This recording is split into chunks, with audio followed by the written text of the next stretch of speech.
লাইভে তো আমরা না। সালামু আলাইকুম সবাইকে, কি অবস্থা সবার? কেমন আছো সবাই? সবাই কেমন আছো আমি একটু জানতে চাই। আমি একটু চ্যাট বক্সে সবার লেখা একটু দেখতে চাই। Next 2 minute at least next 2 minute. ওয়ালাইকুম আসসালাম। কয়জনের নাম বলবো? এত জনের নাম চলে আসছে একসাথে। ওয়ালাইকুম আসসালাম ওয়া রাহমাতুল্লাহি ওয়া বারাকাতু। আমি আশা করি সবাই অনেক অনেক ভালো আছে। আমিও আলহামদুলিল্লাহ বেশ ভালো আছি। অনেক ভালো আছি, আমি আলহামদুলিল্লাহ অনেক ভালো আছি। আজকে একটা বিষণ্ণ দিন দেখে মনে হচ্ছে, যেমন মেঘলা অবস্থা চারিদিকে। আর মানে আমি ভাবছিলাম যে মেঘলাটা কি শুধু শীতের দিনে থাকে, এমন অনেক সময় সূর্যই দেখা যায় না, ওরকম মেঘলা, পরে দেখলাম না, এটা একটা নভেম্বর রেইন। এবং আজকে নভেম্বরের শেষ দিন। শেষ দিনে যেই বৃষ্টিটা পড়লো, অন্তত ঢাকা শহরে আমি বলতে পারি, একটু আগেও ছাদে হাঁটছিলাম আমি আর তোমাদের হিরণময় বাউলিয়া ভাই। সো আমরা দুজন মিলে হাঁটতে হাঁটতে মানে অল্প কিছুক্ষণ হাঁটতে পেরেছি, আবার বৃষ্টি। তো যেই পরিমাণ বৃষ্টি ঢাকায় পড়ছে, গুড়ি গুড়ি বৃষ্টি হলেও নির্ঘাত আগামী 1-2 দিনের মধ্য থেকে শীতকাল যে চলে এসেছে, সে মানে তার ফাইনাল ঘোষণা দিয়ে দিল, ফাইনাল অ্যানাউন্সমেন্ট, ফাইনাল কাউন্টডাউন শেষ। আচ্ছা, ওবায়দুল কাদের বলেছে স্যার বাংলা কালজয়ী কিছু উপন্যাসের বই সাজেস্ট করেন। প্রথমত আমি ঠিক শিওর না যেটা কি তোমার রিয়েল নাম কিনা ওবায়দুল কাদের। তো কিছু কালজয়ী সাজেস্ট করব। কালজয়ী তো আসলে কত বই আছে, এখন আমি কালজয়ী বই সাজেস্ট না করে আমি একটা দুটো বই সাজেস্ট করি। আমার কাছে মনে হয় এইটা আরো ভালো হয়। তার মধ্যে আমি সৈয়দ মুজতবা আলীর দেশে বিদেশে পড়তে বলবো, সৈয়দ মুজতবা আলীর শবনম পড়তে বলবো। যদি সৈয়দ মুজতবা আলী অনেক কঠিন মনে হয়, কারণ তিনি যেই ধরনের বাংলায় লিখেছেন, এখন আমরা এই ধরনের বাংলা ব্যবহার করতে খুব একটা দেখি না, তাই সৈয়দ মুজতবা আলী না পড়ে না বোঝার সম্ভাবনাও রয়েছে। সেক্ষেত্রে যাযাবরের দৃষ্টিপাত পড়া যেতে পারে। সেক্ষেত্রে আহ আহমদ ছফার মরণ বিলাস পড়া যেতে পারে। আহমদ ছফার মরণ বিলাস মানে বাংলা সাহিত্যের অনেক বিখ্যাত কোনো বই না, কিন্তু এটা একটা খুব চমৎকার একটা বই। এক রাতের কাহিনী, একজন মন্ত্রী সে মৃত্যুবরণ করছে, সো মৃত্যুবরণ করার আগ দিয়ে ওই বেডে শুয়ে তিনি তার জীবনের যত মানে তিনি যত উল্টাপাল্টা কাজ করছেন, কিভাবে তার সৎ ভাইকে সে বিষ খাওয়ায় মারছে, আরো নানা রকম মানে মানুষের মনের ভেতরের খুব গভীরে চলে গিয়েছেন আমি বলবো এই উপন্যাসটাতে আহমদ ছফা। এনিওয়ে, কুড়িগ্রামের ভুরুঙ্গামারিতে কোথায় ছিলেন রাফিয়া আমাকে জিজ্ঞাসা করেছে। আর রাফিয়া, আমি তো মানে ভুরুঙ্গামারিতে এখন নাই, আমি ভুরুঙ্গামারিতে অনেক বছর আগে গিয়েছিলাম। আমার নাগেশ্বরীতেও কুড়িগ্রামে আত্মীয় স্বজন আছে, ভুরুঙ্গামারিতেও আমার আত্মীয় স্বজন আছে। ভুরুঙ্গামারিতে আমার অনেক আত্মীয় স্বজন আছে। পদ্ম যে আমি পড়ি নাই তৌফিকুল ইসলাম, তাই আমি বলতে পারছি না। আচ্ছা, এনিওয়ে, এই মুহূর্তে আমরা যেটা মানে বলতে চাচ্ছি, আমি যেটা বলতে চাচ্ছি যে আজকে আমরা মাসি পিসিটা পড়বো। আজকে আমরা আহ পড়বো। আমি এই ক্লাসটাকে বলি মোস্ট লাইকলি এটা হচ্ছে একটা এডুটেইনমেন্ট, না এডুকেশন প্লাস এন্টারটেইনমেন্ট। মানে বাংলা ক্লাসটা হয়ে যায় অনেকটুকু স্টোরি টেলিং এর ক্লাস। তোরা অনেকে বলিস যে তোদের কাছে এটা জাস্ট স্টোরি শোনার মতো, এটা ক্লাসটা করালে আরো ভালো লাগে। কিন্তু আমরা শুধু আজকে স্টোরি টেলিংই করবো না, তার পাশাপাশি মাসি পিসি থেকে কি ধরনের প্রশ্ন আসতে পারে। বিশ্বম্বর ভাই একটু কাইন্ডলি গ্রিন টি দিয়ে এক কাপ। তো মাসি পেশি থেকে কি ধরনের প্রশ্ন আসতে পারে, আমরা সেগুলো নিয়েও হচ্ছে বিস্তর কথাবার্তা বলবো। তো আর কথা না বাড়িয়ে আমি চলে যাচ্ছি আমার ক্লাসে আজকে। আর আমি সবাইকে ক্লাসের শুরুতে একটা রুল যেটা বলে দিই, সেটা হলো খাতা কলম নিয়ে বসে যেতে হবে। এটার কোনো ব্যত্যয় ঘটানো যাবে না, মানে কোনো অল্টারনেটিভ নাই, খাতা কলম নিয়ে বসতে হবে এবং ক্লাসটা করতে হবে। আর 8-10টা অফলাইন ক্লাসের মতো, ওই সাইড দেয়া ক্লাস ছাইরা ওখানে আমি মানে মেসেঞ্জারে চ্যাটিং করলাম, এর সাথে কথা বললাম, ওর সাথে কথা বললাম, এইসব ফাত্রামি করা যাবে না। ক্লাস চলবে একদম অফলাইন ক্লাসের মতো প্রপার। সবাই খাতা কলম নিয়ে বসে পড়। এখন যা যা বলবো গুরুত্বপূর্ণ, সব নোট ডাউন করবা। ক্লাস শেষে হাতে 5 থেকে 10 মিনিট সময় নিয়ে এই পুরো নোটটাকে আবার গুছিয়ে লিখবা। কারণ এমন নোট আমরা করি যেটা আমরা পরীক্ষার আগের রাতে ওপেন করি, আগের রাতে ওপেন করে আমরা নিজেরাই বুঝি না যে আমি কি লিখেছি। সো ওইভাবে করলে এইটা হয়ে যাবে তোমার জন্য সবচেয়ে বড় অ্যাসেট আজকের ক্লাসটা। আর কথা না বাড়িয়ে চলে যাচ্ছি ক্লাসে। চ্যাটটা এখন অফ করে দিচ্ছি, আমি চ্যাটটা পজ করে দিচ্ছি। আমি আবার সময় নিব, যখন হচ্ছে আমি প্রশ্ন করার সময় দিব তখন হচ্ছে অফকোর্স আমি চ্যাটটা আবার রিজুম করে দিব। সো আমরা আজকে পড়ছি মাসি পিসি। মাসি পিসি পড়ানোর আগে আমরা লেখককে নিয়ে কিছু কথা না বললেই যেন নয়। একজন মানুষ যিনি ম্যাথমেটিশিয়ান হতে গিয়ে হঠাৎ করে বন্ধুদের পাল্লায় পড়ে যে হয়ে যেতে পারেন একজন লেখক, তাও যেই সেই লেখক নন, বাংলা সাহিত্যের একজন প্রথিত যশা, বাংলা সাহিত্যের একজন প্রবাদ পুরুষ, তিনি হচ্ছেন আমাদের মানিক বন্দ্যোপাধ্যায়। হতে গিয়েছিলেন একজন ম্যাথমেটিশিয়ান, হতে গিয়েছিলেন একজন গণিতবিদ, হয়ে গেলেন তিনি লেখক, সাহিত্যিক। আমরা এখানে আরো একটা কথা একটু বলতে পারি। মানিকের জীবনকে নিয়ে এখানে অত কিছু দেয় নাই, কিন্তু মানিকের জীবনে সে যে অর্থ কষ্টের মধ্য দিয়ে গিয়েছে বা টাকা পয়সার কষ্টের মধ্য দিয়ে গিয়েছে, আমাদের এখানে মানে একটা বিষয় অনেক দুঃখজনক আমাদের এটা বাংলাদেশে, ইন্ডিয়াতে বা এই এই রিজিয়নটাতে, সেটা হলো একজন ক্রিয়েটিভ মানুষ দেখা যায়, বাংলাদেশেও তো দেখা যায় লাইফের লাস্টে গিয়ে মানে হচ্ছে যে সরকারের কাছে হাত পাতে। এটা কিন্তু দেখলে খুব খারাপ লাগে যে জিনিসটা সরকারের কাছে হাত পাততেছে, যে একটা মানুষ হয়তো বা সে আজীবন এন্টারটেইন করছে, মেবি একজন মিউজিশিয়ান, মেবি একজন অভিনেতা অভিনেত্রী বা কোনো লেখক, যে কেউ হোক না কেন, বা উপস্থাপক উপস্থাপিকা, দেখা যাচ্ছে শেষে গিয়ে হাত হাত পাততেছে সরকারের কাছে। তো আমরা মানিক হাত পেতেছে সেটা আমি বলছি না, কিন্তু যে অর্থ কষ্টের মধ্য দিয়ে যাওয়া, সেটার মধ্য দিয়ে মানিক বন্দ্যোপাধ্যায় খুব ভালোভাবেই গিয়েছেন। তো আমাদের এখানটাতে আসলে হয় কি, যে আর্টকে যারা একমাত্র পেশা হিসেবে নিয়ে থাকে, তারা দেখা যায় যে অনেক সময় এই ধরনের নানা রকম অনাকাঙ্ক্ষিত পরিস্থিতির মধ্য দিয়ে যায়। কারণ আমাদের এখানে এখনো অনেক কিছুই রয়েছে যেগুলো ঠিক পশ্চিমা বিশ্বের মতো হয়ে ওঠে নাই, এবং হয়ে ওঠেনি বলে পশ্চিমা বিশ্বে যেভাবে একজন লেখক কিংবা একজন মানে গায়ক বলি, অভিনেতা অভিনেত্রী বলি, যেভাবে রয়্যালটি পায়, ওটা আসলে আমাদের এই রিজিয়নে কিন্তু পায় না। যেমন আমার মনে পড়ে আব্দুল জব্বারের কথা, সালাম সালাম হাজার সালাম সকল শহীদ স্মরণে, আমার হৃদয় রেখে যেতে চাই, সেই বিখ্যাত গানের গায়ক, এবং আরো অনেক গান আছে ওনার, ওরে নীল দরিয়া আমায় দেরে দে ছাড়িয়া। তো আব্দুল জব্বার যখন মুমূর্ষু অবস্থায় বা অনেক অসুস্থ, মুমূর্ষু অবস্থায় বলবো না, শেষের দিকে অনেক অসুস্থ, তখন তিনি দেশবাসীকে উদ্দেশ্য করে বলেছিলেন যে আপনারা তো আমি মরার পরে যখন শহীদ মিনারের ওইদিকে যদি আমার লাশটা রাখা হয় বা কোথাও, ওখানে তো ফুল দিবেন, আপনারা যে ফুল তো দিবেন, তো ওই ফুলগুলা দেওয়ার দরকার নাই। তো আপনারা যে ফুলগুলা দিতেন, ওইটার টাকাটা আমাকে আপনারা আগেই ক্যাশ হিসেবে দিয়ে দেন। ক্যাশ হিসেবে দিলে আমি তাহলে একটু চিকিৎসা করাইতে পারি, আমি কিছু ওষুধ কিনা খাইতে পারি, আমি আমি একটু অন্তত আর কয়টা দিন বাঁচার স্বপ্ন দেখতে পারি। কারণ ওই ফুল তো আমার কোনো কাজে আসবে না। আমার মৃত্যুর পরে ওই ফুল যদি আমার লাশের সামনে নিয়ে দেওয়া হয়, আমার মরদেহের সামনে নিয়ে যতই ফুলের মালা দেওয়া হোক আর ফুলের তোড়া দেওয়া হোক, কিন্তু বা মানে পুষ্পস্তবক অর্পণ করা হোক, কোনো লাভ হবে না। তো আমাকে যদি কিছু টাকা দেন, তাহলে আমি কয়েকটা দিয়ে কিছু ওষুধ কিনা খাইতে পারবো। তো এই হয়ে যায় আমাদের সৃষ্টিশীল মানুষদের অবস্থা, যেটা দুঃখজনক, কিন্তু অনেকাংশে এটা সত্য। চলে যাচ্ছি আমরা মানিকের জন্ম। মানিক জন্মেছিলেন বিহারে, বিহারের সাঁওতাল পরগনার দুমকায় ১৯০৮ খ্রিস্টাব্দে। আচ্ছা, মানিক বিহারে জন্মেছিলেন ভালো কথা, কিন্তু বিহারের কথাটা কেন আসছে? বিহারে বাঙালি, আচ্ছা বিহারের একটা আলাদা ভাষা আছে, কিন্তু বিহারে কিন্তু প্রচুর বাঙালিও রয়েছে। তো মানিক হচ্ছেন তেমন একজন বাঙালি যিনি জন্মেছিলেন বিহারে। তার পৈতৃক বাড়ি যদি বলো, সেটা আবার আমাদের এই বাংলাদেশে, ঢাকার বিক্রমপুরে। মানিক বন্দ্যোপাধ্যায়ের পিতার নাম ছিল হরিহর বন্দ্যোপাধ্যায় এবং মাতার নাম নীরদা সুন্দরী দেবী। এগুলো একদমই লেস ইম্পর্টেন্ট, মাতার নাম পিতার নাম সাধারণত কখনোই আসে না। তার পিতৃ প্রদত্ত নাম কি, এটা খুবই ইম্পর্টেন্ট, আমি এটা 3 স্টার দিয়ে দিচ্ছি। এটা তোমার এইচএসসি বলো, যে কোনো পরীক্ষা বলো, অ্যাডমিশন টেস্টও বলো, এটা খুব ইম্পর্টেন্ট। সেটা হলো তার বাবার দেওয়া নাম ছিল প্রবোধ কুমার বন্দ্যোপাধ্যায়। তার ডাক নাম ছিল কি? তার ডাক নাম ছিল মানিক। কলকাতায় ১৯৫৬ খ্রিস্টাব্দের ৩রা ডিসেম্বর তিনি শেষ নিঃশ্বাস ত্যাগ করেন। তিনি কলকাতা কেন্দ্রিকই ছিলেন তার পুরোটা জীবন জুড়েই, যদিও ঢাকায় তার পৈতৃক নিবাস। তো তার শেষ নিঃশ্বাসটাও তিনি ত্যাগ করেন সেই কলকাতাতেই। কলকাতার প্রেসিডেন্সি কলেজে বিএসসি পড়ার সময় মাত্র ২০ বছর বয়সে বন্ধুদের সঙ্গে বাজি ধরে তিনি প্রথম গল্প, যেটা অতসী মামি, এটা তার লেখা প্রথম গল্প, এটা লিখে তিনি খ্যাতি অর্জন করেন। কলকাতার প্রেসিডেন্সি কলেজটা যেই জায়গাতে, এটার জাস্ট উল্টা দিকে কিন্তু কফি হাউস, মানে যেই কফি হাউসের কথা আমরা মান্নাদের গানে পাই, কফি হাউসের সেই আড্ডাটা আজ আর নেই। সো সেই প্রেসিডেন্সি কলেজে তিনি পড়াশোনা করেন, কিন্তু পড়াশোনা করানোর টাইমে যেহেতু পড়াশোনা তিনি শেষ করেন নাই, তো তিনি হচ্ছে ওই বন্ধুদের সাথে বাজি রেখে অতসী মামি লিখে খ্যাতি অর্জন করেন।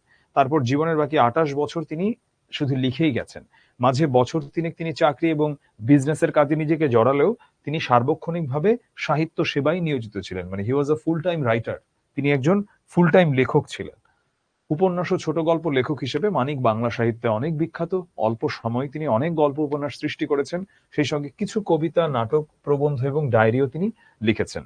বিজ্ঞান মনস্ক এই লেখক মানুষের মনোজগৎ তথা অন্তর্জীবনের রূপকার হিসেবে সার্থকতা দেখিয়েছেন। এটা একটা চমৎকার কথা, মনোজগৎ তথা অন্তর্জীবনের রূপকার। মানুষের মনের বেশ গভীরেই ডুব দিয়েছে মানিক। মানুষ যে কত মানে উদ্ভট ভাবে চিন্তা করতে পারে, কত জটিল ভাবে ভাবতে পারে, আবার কত অদ্ভুত আনপ্রেডিক্টেবল কাজ করতে পারে, মানিকের লেখা পড়লে এটা আমরা ভালো মতো বুঝতে পারি। যেমন ধরো লিও টলস্টয়ের দ্য ডেভিল, শয়তান, এটার বাংলা অনুবাদটা ডেভিল যে নামটা দিয়েছে ইংলিশটা, ওইটাও একটা অনুবাদ, কারণ লিও টলস্টয় তো হচ্ছে বাংলা মানে ইংলিশে লেখেন, উনি তো রুশ সাহিত্যিক, রুশ ভাষায় লিখেছেন। বা ধরো ফিওদর দস্তয়েভস্কি। সো উনাদের লেখায় আমরা যেমন দেখি যে মানব মনের এত গভীরে প্রবেশ করেছে তারা, মানুষ কিভাবে ভাবে, মানুষ আসলে কিভাবে কি করে। সো এটার একটা প্রতিফলন আমরা মানিকের লেখাতেও দেখতে পাই। আমরা এটা কিন্তু বাংলা সাহিত্যে খুবই কম পাই, যে এত গভীর জীবনবোধের লেখা। আমরা এটা মানিকের লেখাতে বেশ খানিকটা পাই। একই সঙ্গে সমাজ বাস্তবতার শিল্পী হিসেবে তিনি স্বাক্ষর রেখেছেন। তিনি সমাজের অনেক বাস্তব ধর্মী বিষয়াদি নিয়েও কথাবার্তা বলেছেন।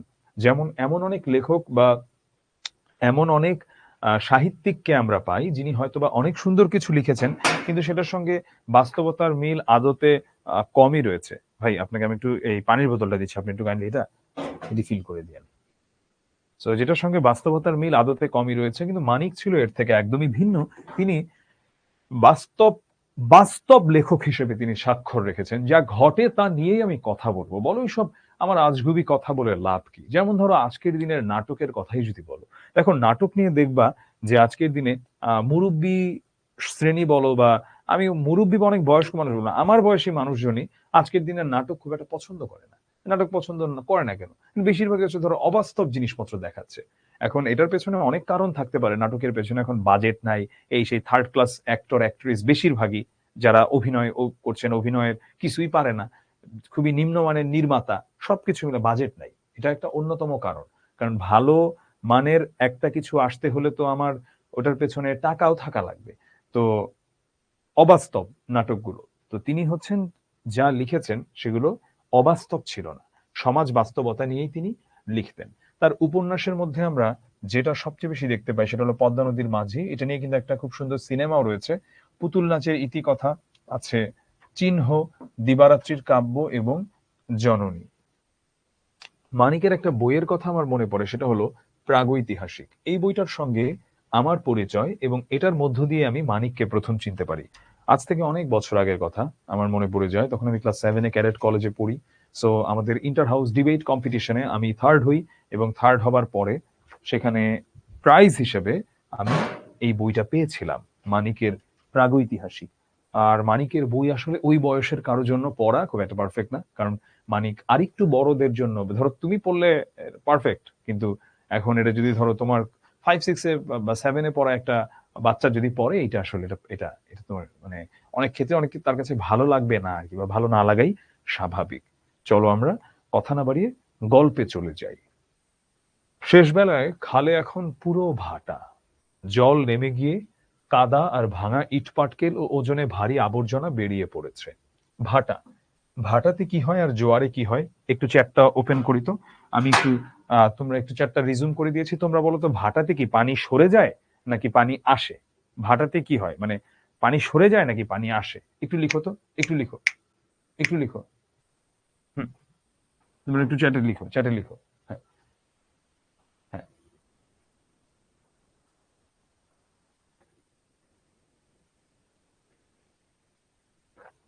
পানি সরে যায়, হ্যাঁ অনেকে লিখছে পানি আসে, না পানি সরে যায়। পানি আসে হচ্ছে জোয়ারে। ভাটাতে পানি মানে ভাটাতে কি হয়, ভাটাতে সে টান দেয়। যেই ধরো সমুদ্র, সমুদ্রে মানুষ যারা ডুবে মারা যায় বেশিরভাগ সময় তারা ভাটার সময় ডুবে মারা যায়। এইভাবে মনে রাখো, আজীবন মনে থাকবে। কি কেন ভাটার সময় ডুবে মারা যায়? তার কারণ যখন একবার সমুদ্র টান মারলো সমুদ্রের দিকে, তুমি যত ভালোই সাঁতারু হও না কেন, তুমি যদি মাইকেল ফেলপসও হয়ে থাকো, কিংবা স্বয়ং সেই মানে ব্রজেন দাসও যদি এসে থাকেন, আসলে আচ্ছা যাই হোক, ব্রজেন দাস আর মাইকেল ফেলপস একটু ডিফারেন্ট একটা এক্সাম্পল হয়ে গেল। এই কোয়ালিটির এক্সাম্পল না দিলাম, আমরা কেউ ব্রজেন দাসও না কিংবা মাইকেল ফেলপসও না। তো যখন একবার টান দেয়, টান দেওয়ার পরে তখন আসলে তুমি সাঁতরে কি করবা, কিছু করতে পারবা না। সো ভাটা হচ্ছে টান দেয়। আর জোয়ারের সময় ডোবাটা কঠিন, কারণ জোয়ারের সময় তুমি গেলেও তোমাকে বাড়ি মেরে তীরের দিকে পাঠায় দিবে। এই হচ্ছে জোয়ার আর ভাটা। ঠিক আছে, আচ্ছা ডায়েরি কি একজন জিজ্ঞাসা করেছে। ডায়েরি হচ্ছে আমরা যেমন দিনলিপি লিখি বা ডায়েরিতে লিখি, ওই রকমই আর কি। ডায়েরি যখন অনেক সুন্দর হয়ে যায় বা ডায়েরি হিসেবে সেটা সাহিত্যের মর্যাদাও পেতে পারে, এরকম। হ্যাঁ, পানি নেমে যায়। আচ্ছা, হ্যাঁ সে যদি বলছে ক্লাস 8-এ পদ্মা নদীর মাঝি পড়েছিলাম, ভালো লাগেনি, এখন পরে ভালো লাগে, এক্স্যাক্টলি সে যদি তোর তখন তো ভালো লাগবে না। তার কারণ এটা পদ্মা নদীর মাঝি পড়ার মতো বয়স না। মানে বয়স এখানে নিঃসন্দেহে একটা অনেক ইম্পর্টেন্ট রোল প্লে করে। আমি কয়েকদিন আগে একটা বই অনেক খুঁজে আনিয়েছি, ভারত থেকে আনিয়েছি ওটা। সেটা হলো পুষ্পময়ী বসুর যে অনুবাদটা, ম্যাক্সিম গোর্কির মা, সর্বকালের সবচেয়ে ফেমাস যদি 30-35টা বইয়ের লিস্টের নাম লিস্ট হয়, একটা লিস্ট হয় তাদের ওগুলোর নাম নিয়ে, তার মধ্যে ম্যাক্সিম গোর্কির মা বইটা থাকবে। কিন্তু এই বইটা আমি কেন পড়ি নাই? কারণ এই বইটা আমাকে, মানে আমি যাদের কাছে শুনেছি তারা একটা বয়স দিয়েছে যে এই বয়সে যেটা পড়তে। এখন ধরো কার্ল মার্কসের কমিউনিস্ট ম্যানিফেস্টো, এই বইটা যদি তুমি এখন পড়ো, আমার মনে হয় না বইটা তোমার ভালো লাগবে। কিন্তু তুমি যদি কার্ল মার্কসের এই কমিউনিস্ট ম্যানিফেস্টোয় একটা সময় যে পড়ো, ধরো তুমি যদি তোমার ইউনিভার্সিটি লাইফে শেষের দিকে যে পড়ো, এটা অনেক ভালো ভালো ইনসাইটস অ্যাড করতে পারবে।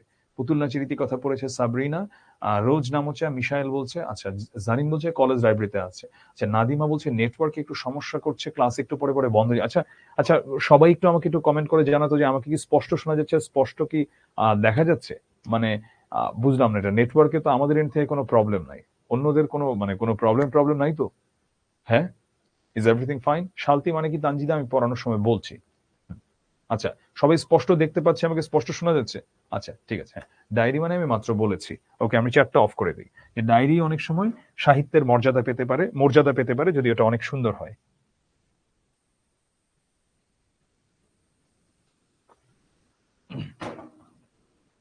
আচ্ছা, শেষ বেলায় খালে এখন পুরো ভাটা, জল নেমে গিয়ে কাদার ভাঙা ইটপাটকেল ও ওজনে ভারী আবর্জনা বেরিয়ে পড়েছে।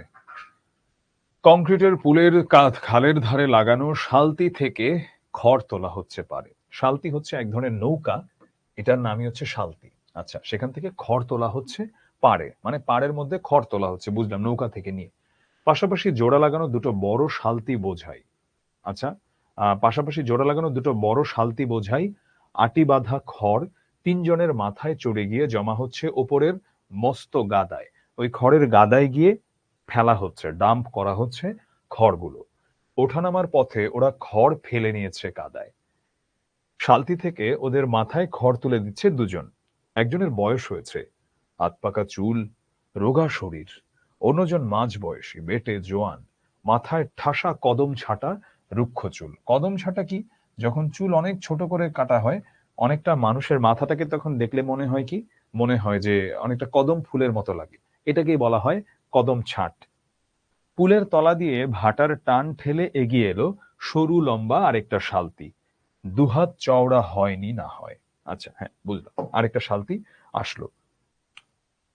দুমাথায় দাঁড়িয়ে দুজন প্রৌঢ়া বিধবা লগি ঠেলছে। প্রৌঢ়া মানে কি? প্রৌঢ়া মানে হচ্ছে বয়স্ক। বিধবা, বুঝলাম, বিধবা মানে যাদের হাজবেন্ড মারা গেছে, তারা লগি ঠেলছে। আচ্ছা, ওই নৌকাটাকে তারা টানছে। ময়লা মোটা থানের আঁচল দুজনেরই কোমরে বাঁধা।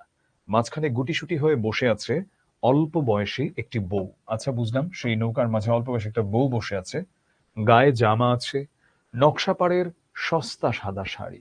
নকশা পাড়ের, আমরা বুঝি পাড় কি, শাড়ির পাড়, তো সেখানকার মানে সস্তা সাদা শাড়ি।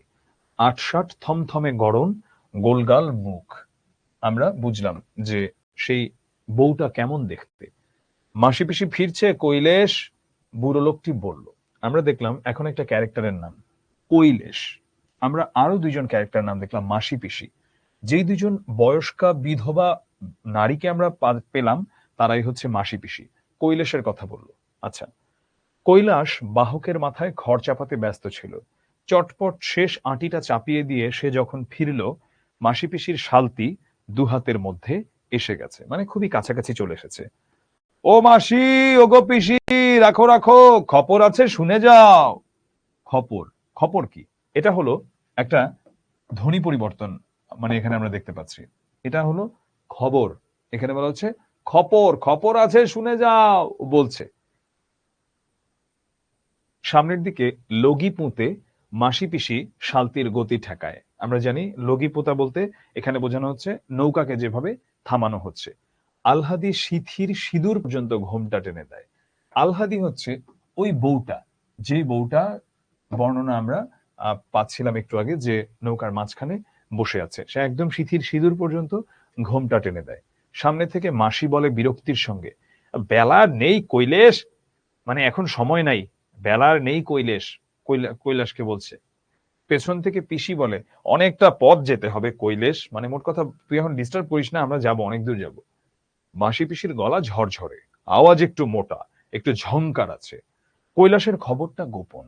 দুজনে লম্বা লম্বা শালতির দুমাথায় থাকলে সম্ভব নয় চুপে চুপে বলা, কারণ মাসি এক সাইডে, পিসি আরেক সাইডে, নৌকার দুইজন দুই দিক দিয়ে। এখন এটা বলা সম্ভব না ওর, কারণ এটা একটু গোপন সংবাদ। মাসি বড় শালতির খড় ঠেকানো বাঁশটা চেপে ধরে থাকে। পিসি লগি হাতে নিয়েই পিছন থেকে এগিয়ে আসে সামনের দিকে। আলহাদি যেখানে ছিল সেখানে বসেই কান পেতে রাখে। কথাবার্তা সে সব শুনতে পায় সহজেই, কারণ সে যাতে শুনতে পায় এমনি করেই বলে কৈলাস। তো বলি মাসি, তোমাকেও বলি পিসি, কৈলাস শুরু করে, মেয়াকে একদম শ্বশুর ঘর পাঠাবে না মনে করেছো যদি। মেয়াকে মানে হচ্ছে মেয়েকে, এখানে আলহাদির কথা বলছে। আচ্ছা, একটু পরেই আমরা এই চরিত্রগুলোর সম্পর্কে পরিচিত হয়ে যাব, চরিত্রগুলোর সঙ্গে, যে আলহাদিটা আসলে কে, এই মাসি পিসি ওদের মানে সম্পর্কটা আসলে কি। মেয়াকে একদম শ্বশুর ঘর পাঠাবে না মনে করেছো যদি, সে কেমন ধারা কথা হয়, এত বড় সমত্ব মেয়া, তোমরা দুটি মেয়ে লোক বাদে ঘরে একটা পুরুষ মানুষ নেই, বিপদ আপদ ঘটে যদি তো। সমত্ব মানে কি? সমত্ব শব্দের অর্থ হলো সামর্থ্য। এখানে মূলত বোঝানো হচ্ছে যে তোমার জোয়ান মেয়ে, বা এখানে বোঝানো হচ্ছে যে ধরো সে মানে মোট কথা এখানে আসলে যেহেতু ওই যে বোঝা যায় একটা জোয়ান মেয়েকে তুমি ঘরে রেখেছো, এমন তো এইটাকেই বুঝিয়েছে আর কি এখানে, যে তুমি তাকে রেখেছো ঘরে, যদি কোনো পুরুষ মানুষ নাই, কোনো বিপদ আপদ হলে। মাসি বলে, আরে খুনছুটি রাখো দেখি কৈলেশ, তোমার মোদ্দা কথাটা কি তাই কও, বললে না যে খপর আছে কি। খুনছুটি মানে হচ্ছে, যদিও খুনছুটির একটা অর্থ হয় হচ্ছে যে যদি মানুষ খুব আহ ছোটখাটো ঝগড়া কথা কাটাকাটি, সেটাকে খুনসুটি। বাট এখানে যেটা বলছে যে তোমার এসব ফালতু কথা বা তুমি এত কথার মধ্যে ফেনানো বাদ দাও, তুমি মেইন কথা, মোদ্দা কথা মানে মেইন কথা কি সেটা তুমি বলো। বললে না যে খবর আছে, খবর আছে, এটা কি। পিসি বলে, খবরটা কি তাই কও, বেলা বেশি নেই কৈলেশ। মাসি পিসির সাথে পারা যাবে না জানে কৈলাস। অগত্যা ফেনিয়ে রসিয়ে বলবার বদলে সে সোজা কথায় আসে। ফেনিয়ে মানে কি? ফেনিয়ে মানে হচ্ছে ফেনা। যখন মানে ধরো কাপড় ধোয়া হয়, সাবান দিয়ে তো অনেক ফেনা হয়, শুধু কাপড় ধোয়া না, আমাদের যখন আমরা গোসল করার সময় সাবান ব্যবহার করি, অনেক ফেনা হয়। তো সো এটাই বলছে যে মানে ওইটাকে অনেক এত রসায় রসায় কথাটা বলার দরকার নেই, তোমার মেইন কথা কি সেটা বলো, ঝেড়ে কাশো। ও তখন বলছে, যোগুর সাথে দেখা হলো কাল। আমরা এবার একটা চরিত্র পেলাম, যোগু। খড় তুলে দিতে সাজ হয়ে গেল, মানে সন্ধ্যা হয়ে গেল। তার দোকানে একটু মানে আর কি চা খেতে গেছি, চায়ের দোকানে যোগুর সাথে দেখা। দেখো মাসির রিপ্লাইটা দেখুন, মাসি বলে, চায়ের দোকান না কিসের দোকান তা বুঝিছি কৈলেশ, তা কথাটা কি। একটু চ্যাপটা ওপেন করি, তোমাদের কাছ থেকে জানতে চাই উনি এই কমেন্টটা কেন করলেন, যে চায়ের দোকান না কিসের দোকান তা বুঝেছি। তোমার কি মনে হয়, ও তো আসলে চা খায় না, অন্য জিনিস খাইতে পারে, এবং যেটা খাইতে গিয়ে ওর যোগুর সাথে দেখা হয়েছে, এটা কি খাইতে পারে ও, এটা একটু তোমরা লিখো, চ্যাটে লিখো, চ্যাটে লিখো। হ্যাঁ, হ্যাঁ।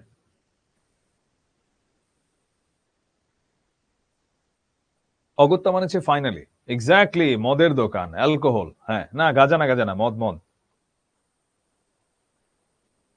সিগারেট না, সিগারেটের কিসের দোকান আবার। হুম, ঠিক আছে, আমরা চ্যাটটা অফ করে দিই। হ্যাঁ, মদের দোকান হচ্ছে একটা নেশাখোর যোগু, যে যোগু ছিল আলহাদির হাজবেন্ড। পিসি বলে, সেটা ছাড়া আর ওকে কোথা দেখবে, হাতে দুটো পয়সা এলে তোমারও স্বভাব বিগড়ে যায় কৈলেশ। তা কি বললে যোগু? আচ্ছা, কেন বললো তোমারও স্বভাব বিগড়ে যায়? এটার কারণ হচ্ছে যে মানে হাতে কিছু পয়সা আসলেই ওদের ওই মদের নেশা উঠে যায়। কৈলাস ফাঁপড়ে পড়ে আর চোখে চায় আলহাদির দিকে, মানে একটু ফাঁপড়ে পড়ে মানে একটু বিপদে পড়ে যায়, এমন অবস্থা আর কি। হঠাৎ বেমক্কা মানে একদম অকস্মাৎ জোরের সঙ্গে প্রতিবাদ করে যে, তা নয়, পুলের কাছেই চায়ের দোকান, মাসি পিসিকে জিজ্ঞাসা করুক না সেখানে। তারপরেই জোর হারিয়ে বলে, ওসব একরকম ছেড়ে দিয়েছে যোগু, লোকটা কেমন বদলে গেছে মাসি। সত্যি কথা পিসি, যোগু আর সেই যোগু নেই, বউকে নিতে চায় এখন। তোমরা নাকি পণ করেছো মেয়া পাঠাবে না, পণ মানে একদম আমি শপথ করেছি। তাতেই চটে আছে, মানে রেগে আছে। সম্মান তো আছে একটা মানুষের, কবার নিতে এলো তা মেয়া দিলে না, তাই তো নিতে আসে না আর। আমি বলি কি, নিজেরা যেচে এবার পাঠিয়ে দাও মেয়াকে। মাসি বলে, পেট শুকিয়ে লাথি ছাটা খেতে, কলকে পড়া ছ্যাঁকা খেতে, খুঁটির সাথে দড়ি বাঁধা হয়ে থাকতে দিনভর রাতভর। পিসি বলে, মেয়া না পাঠাই, জামাই এলে রাখিনি জামাই আদরে তাকে, ছাগলটা বেচে দিয়ে খাওয়াইনি ভালো মন্দ 10টা জিনিস। এখানে আমরা অনেক অনেক বড় কিছু পেয়ে যাচ্ছি এই গল্পের। প্রথমে আমরা দেখলাম যে পেট শুকিয়ে লাথি ঝাঁটা খেতে, ঠিক মতো তো খাবার দাবার দিতই না, উল্টা তাকে অনেক মারধর করতো আলহাদিকে এই যোগু। কলকে পড়া ছ্যাঁকা খেতে, ধরো এই হুক্কা খাই যে জিনিস দিয়ে বা এগুলো দিয়ে ছ্যাঁকা দিত তার গায়ে। খুঁটির সাথে দড়ি বাঁধা হয়ে থাকতে। তো এবং অন্যদিকে পিসি বলল যে মেয়ে না পাঠায়, কিন্তু জামাই যখন আসতো, এই সমাজের যেটা নিয়ম, জামাই আদর, জামাইকে তো যথেষ্ট আদর করত। ছাগল বেচে দিয়ে হলেও ভালো মন্দ 10টা জিনিস কিনে খাইয়েছে তার যে ওই মানে আহ, এই আলহাদির জামাইকে।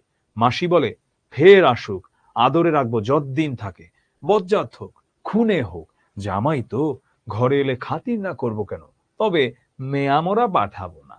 আচ্ছা, এখানে সমাজের একটা নিয়ম রীতি দেখতে পাচ্ছি আমরা, যে যতই অন্যায় করুক কিংবা যতই অবিচার করুক না কেন, মেয়ে জামাই যখন আসছে, মেয়ে জামাইকে পূর্ণ সমাদর করবে। এটাই হচ্ছে এখানকার সংস্কৃতি, এবং এই সংস্কৃতির সঙ্গে কোনো আপোষ করার নাই। সে হোক একজন নারী নির্যাতনকারী, হোক সে এরকম ঘরে তার ওয়াইফের সাথে নানা রকম অত্যাচার করে, এরপরেও কোনোভাবেই এটা অস্বীকার করা যাবে না। পিসি বলে নে কৈলেশ, মরতে মোরা মেয়েকে পাঠাবো না। বুড়ো রহমান একা খড় চাপিয়ে যায় বাহকদের মাথায়, চুপচাপ শুনে যায় এদের কথা। ছলো ছলো চোখে একবার তাকায় আলহাদির দিকে। তার মেয়েটা শ্বশুর বাড়িতে মরেছে অল্প কিছুদিন আগে। আচ্ছা, এখানে আমরা একটা ক্যারেক্টারকে দেখলাম, যে এই ক্যারেক্টারটা হলো বুড়ো রহমান। বুড়ো রহমান কি, এখানে তার মেয়েটা কয়েকদিন আগে মারা গেছে। কিছুতে যেতে চায়নি মেয়েটা, দাপাদাপি করে কেঁদেছে যাওয়া ঠেকাতে। ছোট অবুঝ মেয়ে, তার ভালোর জন্যেই তাকে জোর জবরদস্তি করে পাঠিয়ে দিয়েছিল। আলহাদির সঙ্গে তার চেহারায় কোনো মিল নাই। বয়সে সে ছিল অনেক ছোট, চেহারা ছিল অনেক বেশি রোগা। তবু আলহাদির ফ্যাকাশে মুখে তারই মুখের ছাপ রহমান দেখতে পায়। খড়ের আটি তুলে দেবার ফাঁকে ফাঁকে যখনই সে তাকায় আলহাদির দিকে, তার মানে আমরা দেখছি আলহাদির মাঝে নিজের মৃত মেয়েকে খুঁজে পাচ্ছে কে? খুঁজে পাচ্ছে এই গল্পের আরেকটা চরিত্র, বুড়ো রহমান। কৈলাস বলে তবে আসল কথাটা বলি, যোগুমোকে বললে এবার সে মামলা করবে বউ নেবার জন্য। তার বিয়ে করা বউকে তোমরা আটকে রেখেছো বদ মতলবে। মামলা করলে বিপদে পড়বে। স্বামী নিতে চাইলে বউকে আটকে রাখার আইন নেই। স্বামী মানে কি? মানে স্বামী। জেল হয়ে যাবে তোমাদের। আর যেমন বুঝলাম, মামলা যোগু করবেই আজকালের মধ্যে। মরবে তোমরা, জানো মাসি, জানো পিসি, মারা পড়বে তোমরা একেবারে। ওদেরকে এখন রীতিমতো সে ভয় দেখানোর চেষ্টা করছে আমাদের এই কৈলেশ সাহেব। আলহাদি একটা শব্দ করে, অস্ফুট আর্তনাদ, না না, এমন কি হবে, কোনো বিপদ আপদ আসছে কিনা। মাসি ও পিসি মুখ চাওয়াচাওয়ি করে কয়েকবার।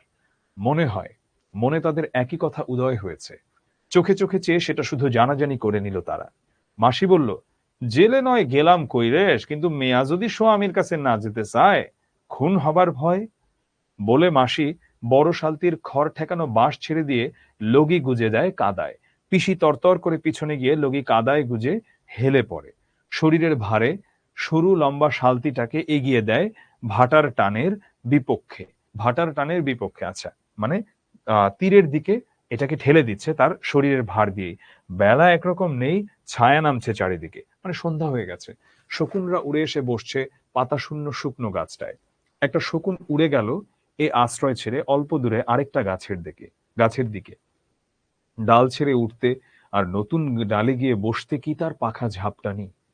মায়ের বোন মাসি আর বাপের বোন পিসি, তাই না? মায়ের বোন মাসি মানে হচ্ছে খালা, আর বাপের বোন পিসি মানে হচ্ছে ফুফু। এই দুজন ছাড়া বাপের ঘরের কেউ নেই আলহাদির।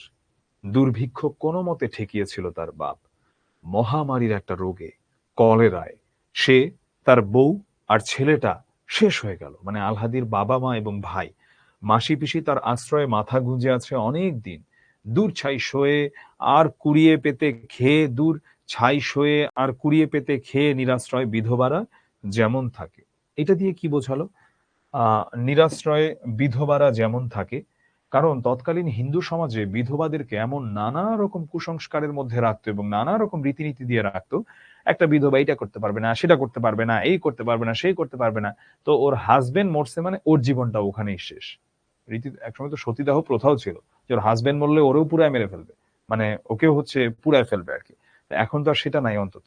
এখন আমরা যেটা দেখতে পাচ্ছি, যে তখন যেটা ছিল, যে নিরস্ত্রায় বিধবারা যেমন থাকে, যে বিধবাদের কাছে কি হলো, যে বিধবারা মাথা গুজে আছে অনেকদিন ধরে, এবং মানে তাদের কোনো আশ্রয় নাই, তাদেরকে হচ্ছে মানে কোনো রকম মানুষজন পাত্তা দিচ্ছে না, এমন সে বিধবারা যেমন থাকে। নিজেদের ভরণ পোষণের কিছু তারা রোজগার করত ধান ভেনে, কাঁথা সেলাই করে, ডালের বড়ি বেচে, হোগলা গেথে। হোগলা গেথে কি? হোগলা হচ্ছে হোগলা পাতা, এটা মূলত আমরা দেখতে পাই ম্যানগ্রোভ অঞ্চলে। আমাদের বাংলাদেশের কথা যদি বলো, এটা তুমি দেখবা হোগলা পাতার গাছ, বা আসলে না মানে হোগলা পাতার গাছ আমি বলবো না, যেটা হচ্ছে আহ এটা আমি আরো সহজ বলি যে হোগলা গেথে। সরি, এখানে আমি একটা জিনিস আমি ভুল বর্ণনা দিতে নিয়েছিলাম, গোলপাতার মতো।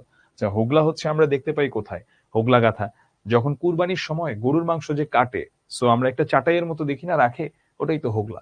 শাক পাতা ফলমূল ডাটা কুড়িয়ে এটা ওটা জোগাড় করে, শাক পাতা খুদকুড়ো ভোজন, বছরে দুজোড়া থান পরন, খরচ তো এই। থান পরন মানে থান কাপড়, মানে বছরে দুজোড়া থান পরন, মানে ধরো ওই সর্বোচ্চ বছরে যতটুকু জামা কাপড় কেনা লাগতো, তারপরে শাক পাতা খুদকুড়ো এগুলো খাওয়া, ওটাই খরচ। বছরের পর বছর ধরে কিছু পুঁজি পর্যন্ত হয়েছিল দুজনের। রূপোর টাকা আধুলি শিকি। দুর্ভিক্ষের সময়টা বাঁচবার জন্য তাদের লড়তে হয়েছে সাংঘাতিক ভাবে। আলহাদির বাপ তাদের থাকাটা শুধু বরাদ্দ রেখে খাওয়া ছাঁটাই করে দিয়েছিল একেবারে পুরোপুরি। মানে আলহাদির বাপ ওদেরকে থাকতে দিয়েছিল, কিন্তু খাবার দেবার মতো সামর্থ্য তারও ছিল না। কারণ বিষম অবস্থা, মানে খুব খারাপ অবস্থা। নিজেরা বাঁচে কি বাঁচে না, তার উপর যোগুর লাথির চোটে মরো মরো মেয়ে সে হাজির, সে কোন দিক সামলাবে? আলহাদির বাপের কথা বলছে। মাসি পিসির সেবা যত্নে আলহাদি অবশ্য সেবার বেঁচে গিয়েছিল, তার বাপ মাও সেটা স্বীকার করেছে। কিন্তু কি করবে? গলা কেটে রক্ত দিয়ে সে ধার শোধ করা যদি বা সম্ভব, অন্ন দেওয়ার ক্ষমতা কোথায় পাবে?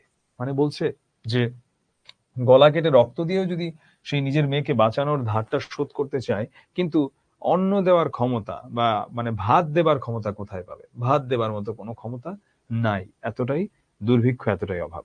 পাল্লা দিয়ে মাসি পিসি আলহাদির জীবনের জন্য লড়েছিল। পেল যদি তো খেয়ে, না পেলে যদি তো না খেয়েই। অবস্থা যখন তাদের অতি কাহিল, চারদিকে না খেয়ে মরা শুরু করেছে মানুষ, মরণ ঠেকাতেই ফুরিয়ে আসছে তাদের জীবনী শক্তি।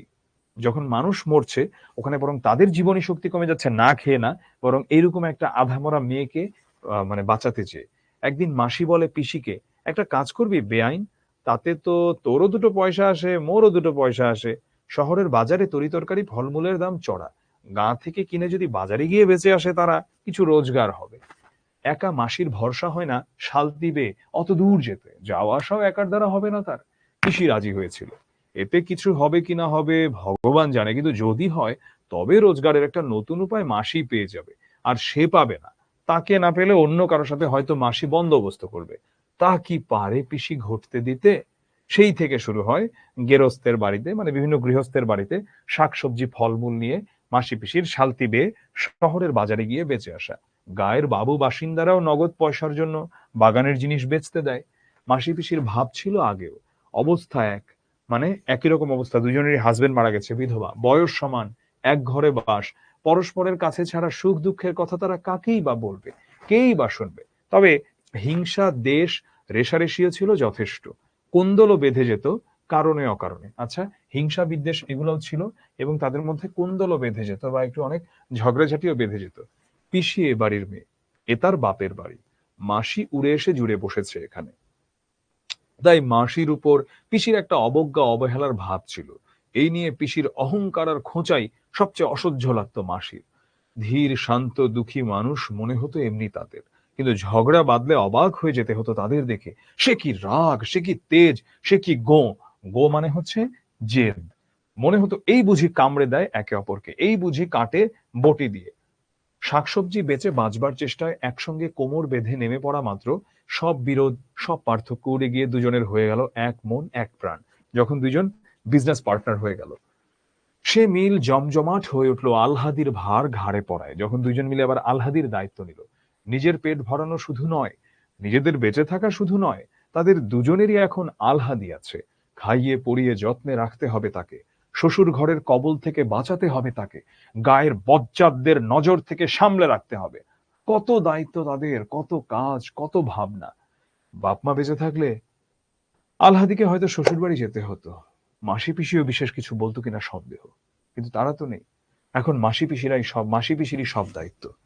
বিনা পরামর্শে আপনা থেকেই তাদের ঠিক হয়েছিল, মানে নিজে থেকেই তারা ঠিক করেছিল আলহাদিকে পাঠাবে না।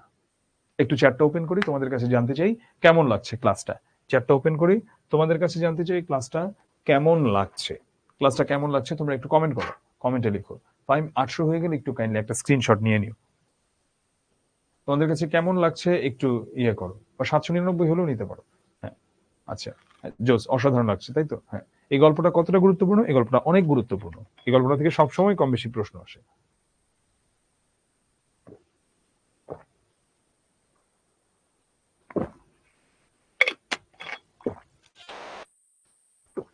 হ্যাঁ, থ্যাংক ইউ এভরিওয়ান, যে সবার কাছে ভালো লাগছে। তোমাদের এসএমএস দেখে আমার আমার সেই রেডিও লাইফের কথা মনে পড়ে যায়।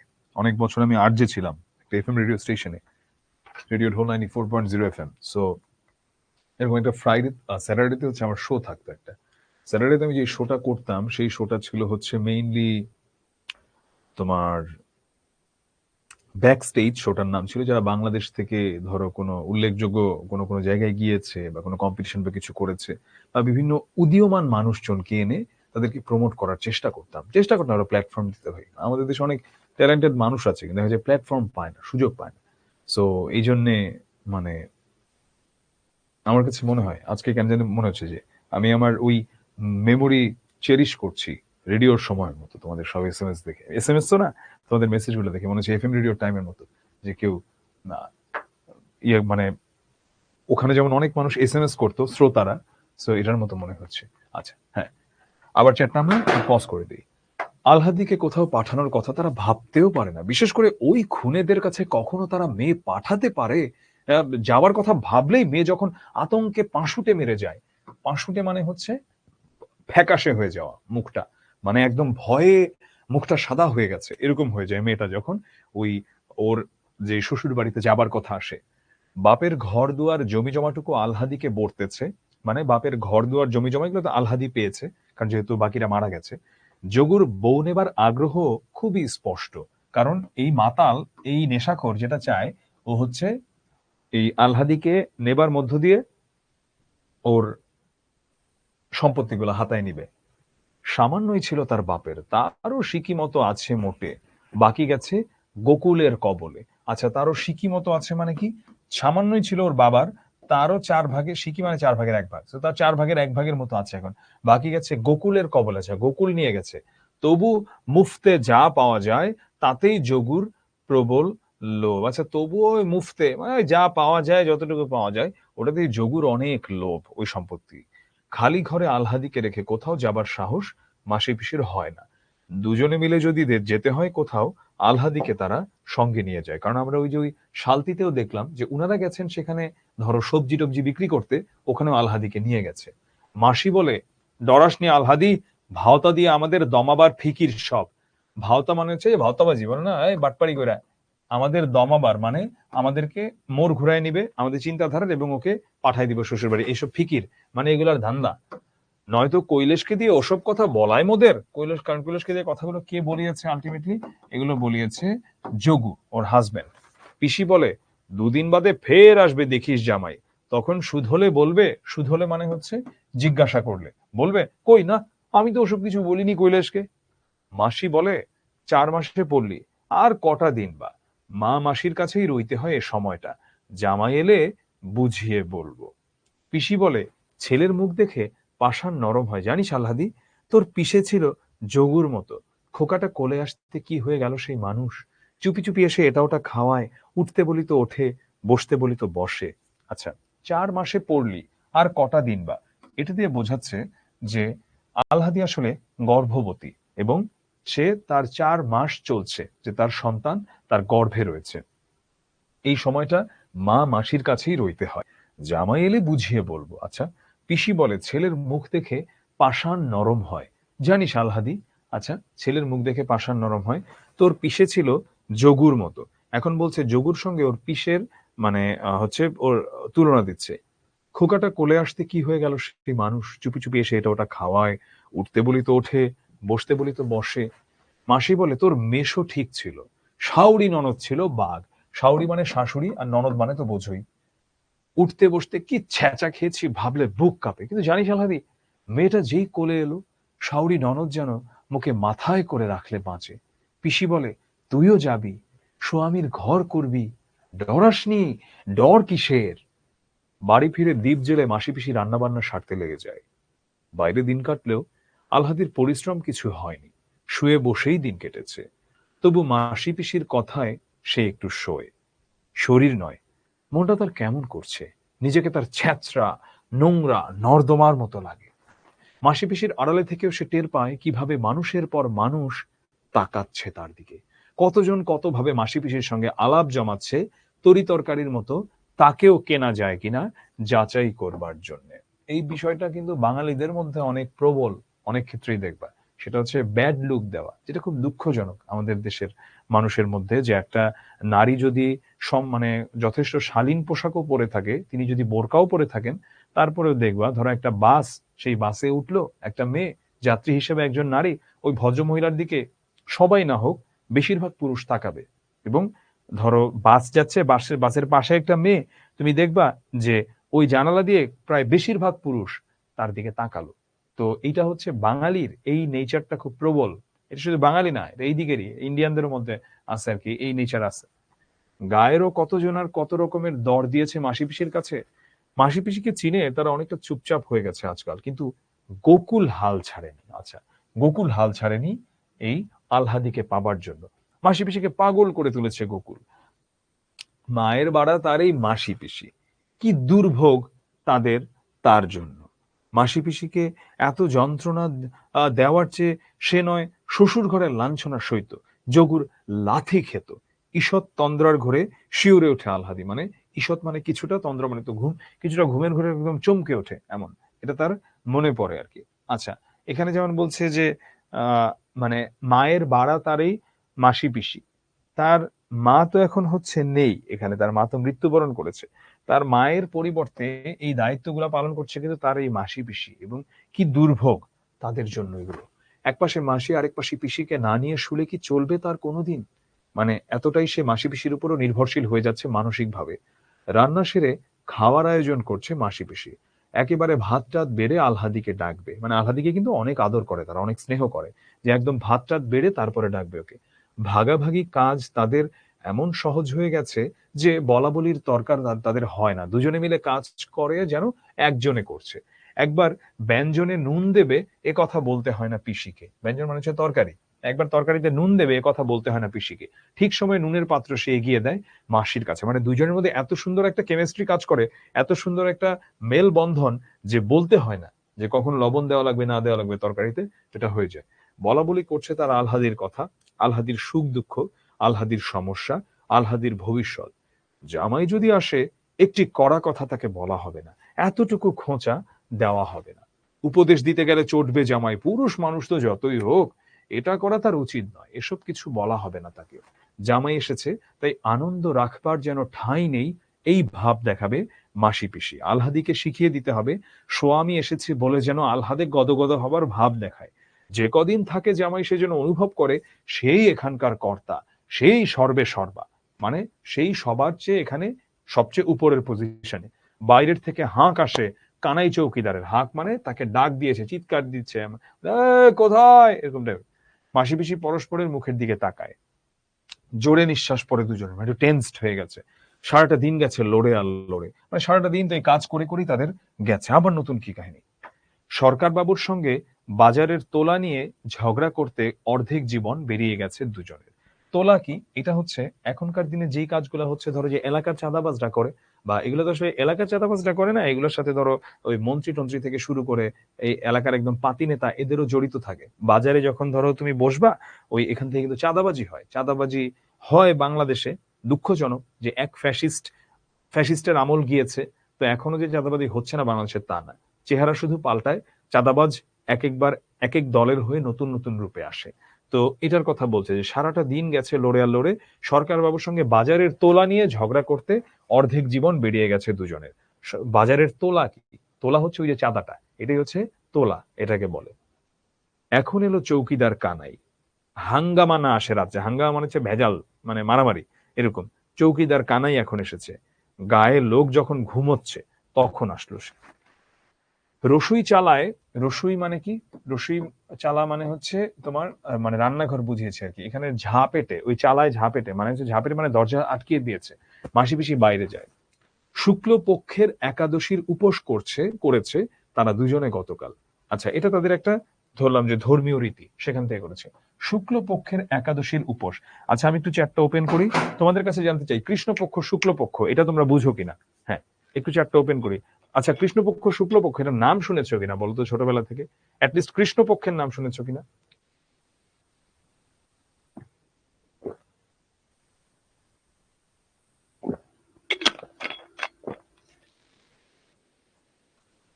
আচ্ছা, ঠিক আছে। আচ্ছা, ঠিক আছে, হ্যাঁ, বুঝিয়ে দিচ্ছি। ঠিক আছে, চ্যাটটা একটু অফ করে দাও। আমাদের এক্ষেত্রে একটু চাঁদের একটা বিষয় দেখতে হবে, যে আমরা যখন চাঁদকে দেখি, চাঁদের মানে বা লুনাটিক সাইকেল যেটা, বা চাঁদের যে সাইকেলটা, একটা মাসে চাঁদ কিভাবে কেমন হয়। ঈদের সময় আমরা একটা ছোট্ট চাঁদ দেখি, আবার আমরা কখনো দেখি যে ভরা পূর্ণিমা, আবার আমরা দেখি একদম অমাবস্যা, ঘুটঘুটে অন্ধকার। চাঁদ মূলত একটা মাসের মধ্যে দুইটা সাইকেল চালায়। মানে সাইকেল চালায় বলতে বলছি দুইটা সাইকেলও চলে। একটা হচ্ছে শুক্লপক্ষ আর একটা হচ্ছে কৃষ্ণপক্ষ। মন দিয়ে শোনো, মন দিয়ে শোনো। কৃষ্ণপক্ষ, কালো পক্ষ গো, কত গান আমরা শুনছি না? কৃষ্ণপক্ষ, শুক্লপক্ষ, কত কবিতায় আছে। এটার মানেটা কি? একদম বেসিক জিনিস, কিন্তু আমরা কিন্তু জানি না এটা অনেকেই, বা বেশিরভাগ মানুষই জানি না। না জানলে সমস্যা নেই, এখন জেনে নাও। শুক্ল শব্দের অর্থ কি আমরা এটা আগে দেখি। শুক্ল শব্দের অর্থ হচ্ছে সাদা। কৃষ্ণ শব্দের অর্থ কি? কৃষ্ণ শব্দের অর্থ হচ্ছে কালো। চাঁদের এই সাইকেলটা মাসে চলে হচ্ছে 14 দিন 14 দিন করে। ধরো তুমি যখন ঈদের চাঁদটা দেখো, যেটা একদম ছোট, সেটা আস্তে আস্তে আস্তে আস্তে কিন্তু বড় হতে থাকে, বড় হতে থাকে সেটা। ধরো সেটা যখন বড় হতে থাকে, বড় হতে হতে হতে হতে একসময় সেটা কি হয়, একসময় সেটা পূর্ণিমা হয়ে যায়। তো পূর্ণিমা যখন হয়, তখন হচ্ছে ও মানে একদম ওর হাইয়েস্ট মানে এখন অবস্থায় আছে। তারপরে পূর্ণিমা শেষ, এরপরে কি হয়, এরপরে আবার চাঁদটা ছোট হতে থাকে, ছোট হতে হতে হতে আবার এটা ঈদের চাঁদের মতো হয়ে যায়। এরপরে ঠাস করে একদিন চাঁদটা নাই, ওটা হলো অমাবস্যা। তো 14 দিন ধরে এই চাঁদটা হচ্ছে বড় হতে থাকে, আবার 14 দিন ধরে চাঁদটা ছোট হতে থাকে। তাহলে তো 28 দিন গেল। বাকি 2 দিন কোথায় গেল? বাকি 2 দিনের মধ্যে একদিন হচ্ছে পূর্ণিমা, আরেকদিন হচ্ছে অমাবস্যা। তো আমরা চাঁদের যদি শুক্লপক্ষ বা কৃষ্ণপক্ষের কথা বলি, আমরা প্রথমে নামটা দেখব। শুক্লপক্ষ তার মানে কি? শুক্ল মানে হচ্ছে সাদা, অর্থাৎ সাদা হচ্ছে চাঁদটা, মানে চাঁদটা আরো বড় হচ্ছে সাইজে। তো অমাবস্যা গেল, ভালো কথা। অমাবস্যার পরে প্রথম দিন একটা খুবই ছোট একটা চাঁদ উঠে, খুবই চিকন, ছোট না, খুবই চিকন একটা চাঁদ উঠে, ঈদের চাঁদের মতো। সেটা হলো গিয়ে শুক্লপক্ষের প্রথম দিন। তার মানে কি? তার মানে আস্তে আস্তে সাদা হচ্ছে। শুক্লপক্ষের দ্বিতীয় দিনে চাঁদটা আরেকটু বড় হয়, শুক্লপক্ষের তৃতীয় দিনে চাঁদটা আরেকটু বড় হয়, হতে হতে হতে একসময় অর্ধেক চাঁদ আসে ধরো সপ্তম দিনে। 14তম দিনে যে পুরা চাঁদটা চলে আসে, এবং 15তম দিনে যে এটা একটা সর্বোচ্চ আলোটা দেয়, ঠিক আছে, পূর্ণিমা হয়ে গেছে। 16তম দিনে যে আবার একটু ছোট হইতে থাকে, ছোট হতে থাকে, ছোট হতে থাকে। 30, এভাবে ধরো 29তম দিনে যখন যে আবার একদম চিকন একটা চাঁদ, 30তম দিনে যে অমাবস্যা, একদম অন্ধকার। তো যখন হচ্ছে সাদার দিকে যায়, মানে যখন চাঁদটা বড় হচ্ছে, সেটাকে আমরা বলি শুক্লপক্ষ। আর যখন কালোর দিকে যায়, অর্থাৎ যখন চাঁদটা ছোট হচ্ছে, সেটাকে আমরা বলি কৃষ্ণপক্ষ। আবার বলছি, যখন চাঁদটা বড় হতে থাকে, মানে সাদা হচ্ছে আরো বেশি বেশি, শুক্ল মানে সাদা, ওটাকে বলা হয় শুক্লপক্ষ। আর যখন চাঁদটা ছোট হচ্ছে, মানে কালো হচ্ছে চারিদিকটা, সেটাকে আমরা বলি কৃষ্ণপক্ষ। আশা করি তোমরা বুঝতে পারবে। শুক্লপক্ষের একাদশীর উপোস করেছে, তার মানে আমরা বুঝলাম শুক্লপক্ষ অর্থাৎ যখন এই যে সাদা হচ্ছে, ওটার 11তম দিনে, ওটার একাদশীর মানে ওটার 11তম দিনে হচ্ছে ওই শুক্লপক্ষের 11তম দিনে উপোস করেছে তারা দুজনে গতকাল। আচ্ছা, তারা দুজনে গতকাল উপোস করেছে। আজ দ্বাদশী। আচ্ছা, জ্যোৎস্না বেশ উজ্জ্বল। কানাইয়ের সাথে গোকুলের যে 3জন পেয়াদা এসেছে, তাদের মাসি পিসি চিনতে পারে, মানে ওদের সাথে যে 3জন পেয়াদা, যে 3জন যে কর্মচারী আসছে ওই কানাইয়ের সাথে, তাদেরকে দেখে চিনতে পারছে। চৌকিদার, কানাই হচ্ছে চৌকিদার। মাথায় লাল পাগড়িয়াটা লোকটা তাদের অচেনা।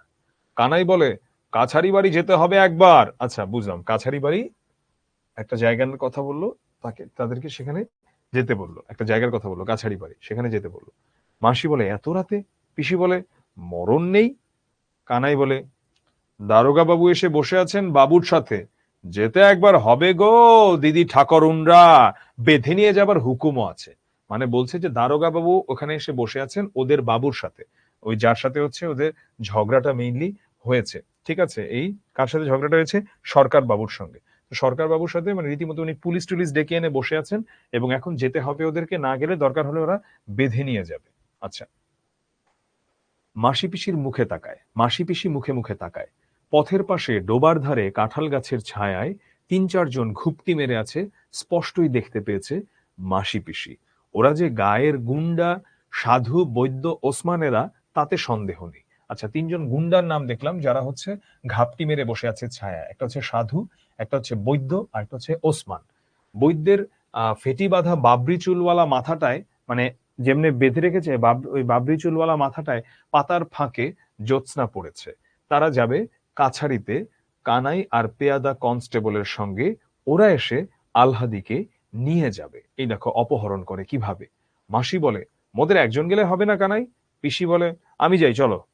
কর্তা ডেকেছেন দুজনকে। মাসি পিসি দুজনেই আবার তাকায় মুখে মুখে, একজন আরেকজনের দিকে তাকায়। মাসি বলে, কাপড়টা ছেড়ে আসি কানাই, মানে কাপড়টা চেঞ্জ করে আসি। পিসি বলে, হাত ধুয়ে আসি, একদণ্ড লাগবে না। মানে একদণ্ড লাগবে না, মানে একটুও সময় লাগবে না। তাড়াতাড়ি ফিরে আসে তারা। মাসি নিয়ে আসে বটিটা হাতে করে। পিসির হাতে দেখা যায় রামদার মতো মস্ত একটা কাটারি। মাসি বলে, কানাই কর্তাকে বলো মেয়েনকের এত রাতে কাছারি বাড়ি যেতে লজ্জা করে, কাল সকালে যাব। একদম ধরো হাতে এখন অস্ত্র নিয়ে আসছে, যে কথাবার্তা বললেই দিমু কোপ। পিসি বলে, এত রাতে মেয়েনককে, ধ্বনি পরিবর্তন, মেয়েনক মানে মেয়ে লোক, কাছারি বাড়ি ডাকতে কর্তার লজ্জা করে না কানাই? কর্তার মানে হচ্ছে কর্তার, লজ্জা মানে হলো গিয়ে লজ্জা।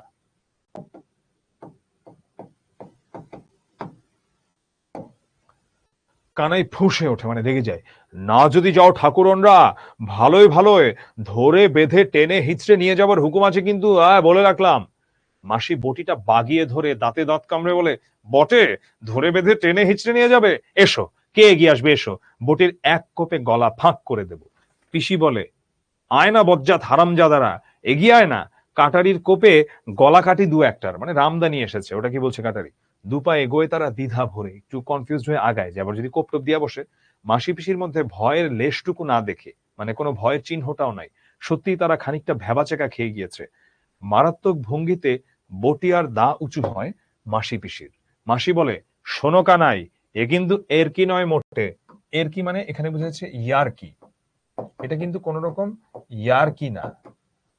তোমাদের সাথে মোরা মেয়েনক পারবো না জানি, কিন্তু দুটো একটাকে মারবো, জখম করব ঠিক। পিসি বলে, মোরা নয় মরবো। তারপর বিনা পরামর্শে মাসি পিসি হঠাৎ গলা ছেড়ে দেয়। প্রথমে শুরু করে মাসি, তারপর যোগ দেয় পিসি। আশেপাশের মানে গলা ছেড়ে দেয় মানে সবাইকে ডাকা শুরু করে মানুষজনকে হেল্পের জন্য। আশেপাশে যত বাসিন্দা আছে সকলের নাম ধরে গলা ফাটিয়ে তারা হাঁক দেয়, ও বাবা ঠাকুর, ও ঘোষ মশাই, ও জনার্দন, ও গো কানুর মা, বিপিন, বংশী। কানাই অদৃশ্য হয়ে যায় দলবল নিয়ে। হাঁকাহাঁকি ডাকাডাকি শুরু হয়ে যায় পাড়ায়। অনেকে ছুটে আসে, কেউ কেউ ব্যাপার অনুমান করে ঘরের জানালা দিয়ে উকি দেয়, বাইরে না বেরিয়ে। এই হট্টগোলের পর আরো নিঝুম, আরো থমথমে মনে হয় রাত্রিটা। আলহাদিকে মাঝখানে নিয়ে শুয়ে ঘুম আসে না মাসি পিসির চোখে। বিপদে পড়ে হাঁক দিলে পাড়ার এত লোক ছুটে আসে। এমন ভাবে প্রাণ খুলে এতখানি জ্বালার সঙ্গে নিজেদের মধ্যে খোলাখুলি ভাবে গোকুল আর দারোগা বেটার 14 পুরুষ উদ্ধার করতে সাহস পায়, জানা ছিল না মাসি পিসির।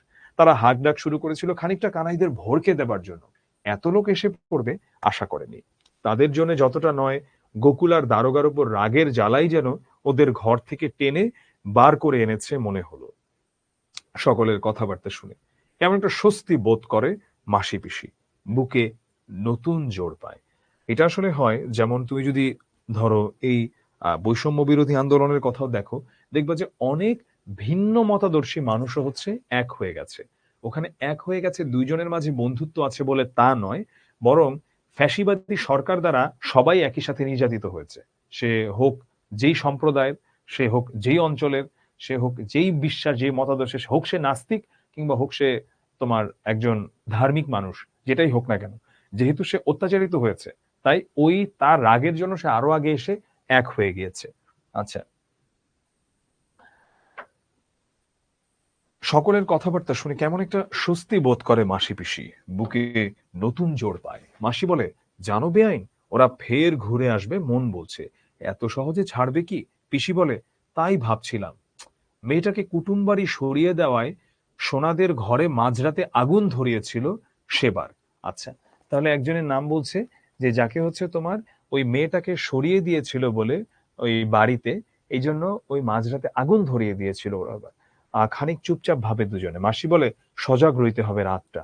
পিসি বলে, তাই ভালো, কাঁথা কম্বলটা চুবিয়ে রাখি জলে, কি জানি কি হয়। আস্তে চুপি চুপি তারা কথা কয়। আলহাদির ঘুম না ভাঙে। অতি সন্তর্পণে তারা বিছানা ছেড়ে ওঠে। আলহাদির বাপের আমলের গরুটা নেই, গামলাটা আছে। ঘড়া থেকে জল ঢেলে মোটা কাঁথা আর পুরনো ছেঁড়া একটা কম্বল চুবিয়ে রাখে। চালায় আগুন ধরে উঠতে উঠতে গোড়ায় চাপা দিয়ে নেভানো যাতে সহজ হয়, মানে আগুন ধরলে যাতে ওই কম্বল চাপা দিয়ে নেভাতে সহজ হয়। ঘড়ায় আর হাড়ি কলসিতে আরো জল এনে রাখে তারা ডোবা থেকে। ঘড়া মানে হচ্ছে ওখানে হচ্ছে পানি রাখার পাত্র।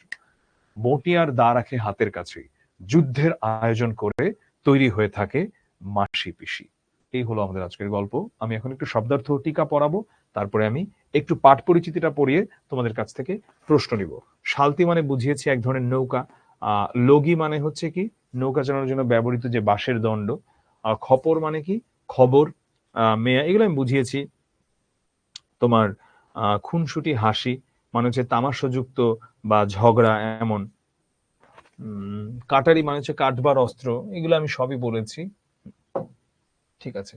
তো মাসি পিসি গল্পটা প্রথম প্রকাশিত হয় কলকাতার পূর্বাশা পত্রিকায় 1946 সালে। পরে এটা সংকলিত হয় পরিস্থিতি নামক একটা গল্প গ্রন্থে। বর্তমান পাঠ যেটা, এটা নেওয়া হয়েছে বাংলাদেশেরই ঐতিহ্য প্রকাশনীর প্রকাশিত মানিক রচনাবলী পঞ্চম খণ্ড থেকে। স্বামীর নির্মম নির্যাতনের শিকার পিতৃমাতৃহীন এক তরুণীর করুণ জীবন কাহিনী নিয়ে রচিত হয়েছে মাসি পিসি গল্পটা। আলহাদি নামক ওই তরুণীর মাসি ও পিসি দুজনই বিধবা ও নিঃস্ব।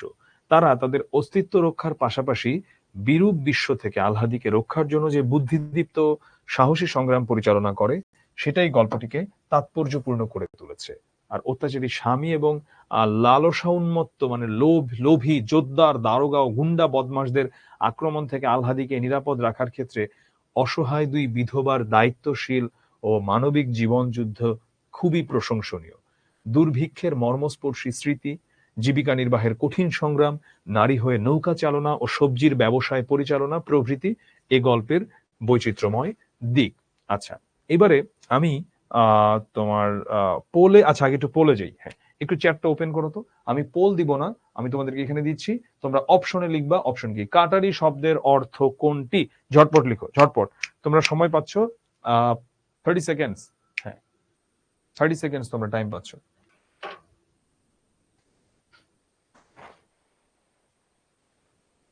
গোকুল একটা চরিত্র। হুম, কাছারি বাড়ি বলতে ওর ওই বাড়িতে যেতে বলেছে আর কি। আচ্ছা, পুরো গল্পটা সারমর্ম আমি বলবো ক্লাসটা আর একটু শেষের দিকে যেয়ে নি। হ্যাঁ, ঠিক আছে। হ্যাঁ, এটা হচ্ছে, এটার অ্যান্সার হচ্ছে কাটবার অস্ত্র, খ। সো বেশিরভাগ এটা ঠিক অ্যান্সার দিয়েছো, মানে বি। সো এটাই হলো গিয়ে এটা শুদ্ধ উত্তর, কাটবার অস্ত্র। মাসি পিসি গল্পে পাষাণ শব্দটা ব্যবহৃত হয়েছে কি অর্থে? পাষাণ, এটা এত সহজ এই প্রশ্নটা, এত বেশি সহজ। আচ্ছা, এই যে অনেকে কে কে কে কে লিখছে, এটাকে ওকে একটু ক্লাসের থেকে একটু, এই একটু, হ্যাঁ নামটা আমি একটু দেখিও। অর্ণব চন্দ্র ঘোষ, ওকে একটু আমরা ক্লাস থেকে একটু ইয়ে করে দিই, একটু চ্যাট থেকে ব্লক করে দিই। হ্যাঁ, ঠিক আছে। অর্ণব, তোমাকে ব্লক করা হলো আজকে, আমি চাই না নেক্সট টাইম থেকে তুমি এই কাজগুলো করবা। হ্যাঁ, এক্স্যাক্টলি। আমি একটা প্রসেসের কথা বলি না, প্রসেস অফ এলিমিনেশন এমসিকিউ অ্যান্সারের জন্য, যেটা খুবই ইফেক্টিভ একটা ওয়ে। সেটা হলো একটা জিনিসকে বাদ দিতে দিতে দিতে দিতে আগানো। যেমন এখানে শিলা অর্থে অফকোর্স না, শিলা মানে পাথর, পাথর অর্থে অফকোর্স না, বাট খারা তো নাই। একটাই অপশন হয়, সেটা হলো হৃদয়হীন। এই হৃদয়হীন অর্থেই হচ্ছে এখানে পাষাণ শব্দটি ব্যবহৃত হয়েছে। গল্পের শেষে মাসি পিসি কিসের আয়োজন করে রাখে? ওই যে সোনাইদের বাড়িতে আগুন দিয়েছে, ওটা একটা ক্যারেক্টার, মানে জাস্ট বলছে যে ধরো তুমি বললা যে আরে আমরা আজকে এরকম কি যে হয় আজকে রাতে আল্লাহ জানে, ওই দিন এরকম ওদের সাথে করছে খারাপ, ওদের সাথে এরকম ঘাউড়ামি করার পরে বা ওদের কথা না মানার কারণে ওই যে রিয়াজদের বাড়িতে আগুন লাগাই দিছে। এখন ধরো রিয়াজকে, রিয়াজ একটা ক্যারেক্টার, একটা নাম বললাম, তো এরকম আর কি, এটাই। হ্যাঁ, গল্পের শেষে মাসি পিসি কিসের আয়োজন করে রাখে? এটা একদম লাস্ট লাইনে ছিল, যুদ্ধের আয়োজন করে রাখে। কোন দলের মারামারি কিংবা ঝগড়ার নয়, যুদ্ধের আয়োজন করে রাখে। অনেকেই এই অ্যান্সার দিচ্ছে, ঝগড়া। ঝগড়ার আয়োজন কেন করবে? ঝগড়া নয়, তারা যুদ্ধের আয়োজন করে রাখে, সরাসরি লাইন আছে এটা। এবারে সেই মাসি পিসি গল্পটি কোন পত্রিকায় প্রথম প্রকাশিত হয়? পূর্বাশা, সমকাল, ভারতী নাকি সমাচার দর্পণ? সমাচার দর্পণ যে না, এই ব্যাপারে আমি নিশ্চিত। এটা আমাদের এই প্রথম পত্রিকা সমাচার দর্পণ, এটা না। বাকি তিনটা থেকে তুমি ঠিক করো কোনটা। হুম, আচ্ছা, সি বলছে বেশিরভাগ। এক্স্যাক্টলি অ্যান্সার হচ্ছে সি, পূর্বাশা। অনেকে বলছে ভারতী।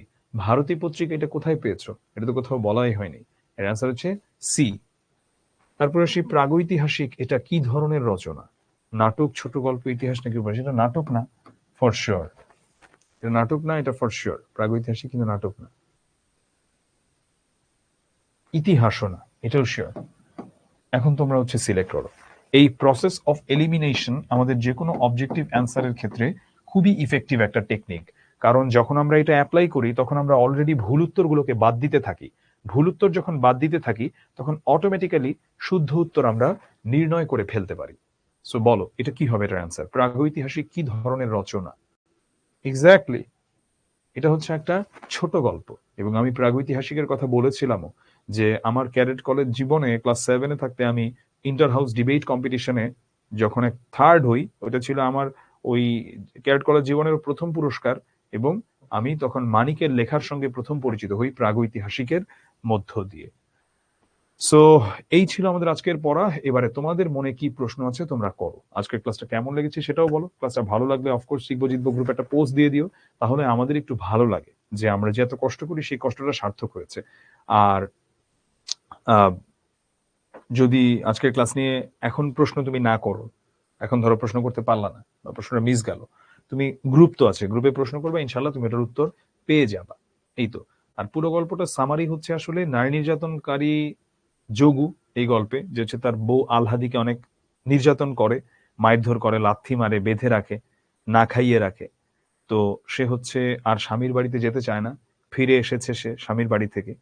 আর তাকে হচ্ছে এখন দেখাশোনা করে তার মাসি আর পিসি। সমাজের মানুষরা নানা কুদৃষ্টি দিয়ে দেখে, কুদৃষ্টি দেয় আমাদের এই গল্পের মূল চরিত্র আলহাদিকে। কিন্তু মাসি পিসি তাকে এতটাই প্রোটেকশন দিয়ে রাখে, এতটাই যত্নে রাখে যে সেই সবকিছুই মাসি পিসির এই স্নেহ ভালোবাসার কাছে এসে পরাজিত হয়ে যায়। এটাই। হুম। আচ্ছা, আমরা একটু দেখি তো চ্যাটে কি লিখতেছে আমি। আচ্ছা, হ্যাঁ, কংক্রিট মানে কি? এই যে কংক্রিট, যে কংক্রিটের বাড়ি ঘর এইগুলো আর কি, এটাই কংক্রিট আর কি। মাসি পিসির ছেলে মেয়ে নিয়ে কি হয়েছিল এটা আসলে এই গল্পে নাই। দা বেমক্কা মানে সিদ্ধার্থ হঠাৎ করে অকস্মাৎ। গল্পের শেষে কি হয়েছিল এটাই গল্পের শেষে। Gokul is a character. প্রতিদান কবিতাটা না আজকে পড়াবো না। ভাটা অর্থ ক্লাসে শুরুতে বুঝিয়েছি, ক্লাসে রেকর্ডিংটা দেখে নিও। লেখক পরিচিতি মনে থাকে না, লেখক পরিচিতি মনে রাখতে হবে, থাকে না বললে তো হবে না। আলহাদি, এটাই শুদ্ধ উচ্চারণ। হ্যাঁ, আধুলিশিকে মানে বুঝিয়েছে খুবই অল্প পরিমাণ অর্থ। উপন্যাস আর গল্প। আচ্ছা, এর কি মানে ইয়ার কি? থান মানে কাপড়। আবার একটু দেখি দেখি তো, আমি ইয়াটা চ্যাটটা আমি বুঝাচ্ছি না ওরা কি লিখতেছে। হুম, হ্যাঁ। আলহাদিকে অপহরণ করতে চাচ্ছে এরা। রসুন চালাই না, রসুই চালা, এটা মূলত বুঝেছে রান্নাঘর। কৈলাসকে এখানে একটা ক্যারেক্টার। এর কি মানে ইয়ার কি? সাঁঝ মানে সন্ধ্যা। হ্যাঁ। শকুন দ্বারা কি বুঝাবে? শকুন দ্বারা শকুনই বুঝাবে, আর কি বুঝাবে? গল্পের সারাংশ তো আমি মাত্রই বললাম। বাংলা ব্যাকরণ বই কোনটা কিনবো? ভাষা শিক্ষা কিনো, অন্য কোনটাও কিনতে পারো। মূল চরিত্র এটা আসবে না প্রশ্নে। মূল চরিত্র এখানে আসলে এইভাবে বলা যায় না। অকস্মাৎ মানে হঠাৎ করে। বাকি গল্প বলতে পারেন না, বাকি গল্প আমরা পড়াবো না, আমরা বইয়ে যা আছে ততটুকুই পড়াবো না। প্রতিদান আজকে না, নেক্সট ক্লাসে প্রতিদান। সিকিউ দিবে না? না, আপাতত সিকিউ দিব না। হুম। আমার পছন্দের ইংলিশ বুক এইভাবে কেমনে আমি বলি, আউটলায়ার্স বইটা আমার অনেক ভালো লাগছে, ম্যালকম গ্ল্যাডওয়েল। আরো কত বই তো পড়ছি কত সময়। হুম। তারপর কি হয় সেটা তো আর আমরা জানি না। ওটা জানার এত আগ্রহ বলেই গল্পটা সুন্দর। যদি আগ্রহ না থাকতো তাহলে গল্পটা ভালো লাগতো না। ফেনিয়ে মানে হচ্ছে কথাটাকে হচ্ছে শুধু শুধু পেঁচানো, এটাকে বলে ফেনিয়ে। আচ্ছা, আমরা কি আজকে ক্লাসটা কি শেষ করে দিব? ভাওতা মানে ধরো বাটপাড়ি করা, ভণ্ডামি করা, এমন আর কি। আচ্ছা, আমরা কি আজকে ক্লাসটা শেষ করে দিব? কোন্দল মানে হচ্ছে বিরোধ। তোমরা বলো ক্লাসটা কি শেষ করে দিব? যদি তোমাদের মনে হয় যে আর তেমন কোনো ইউনিক প্রশ্ন নাই, তাহলে আমরা ক্লাসটা শেষ করে দিব। ঈষৎ মানে কিছুটা।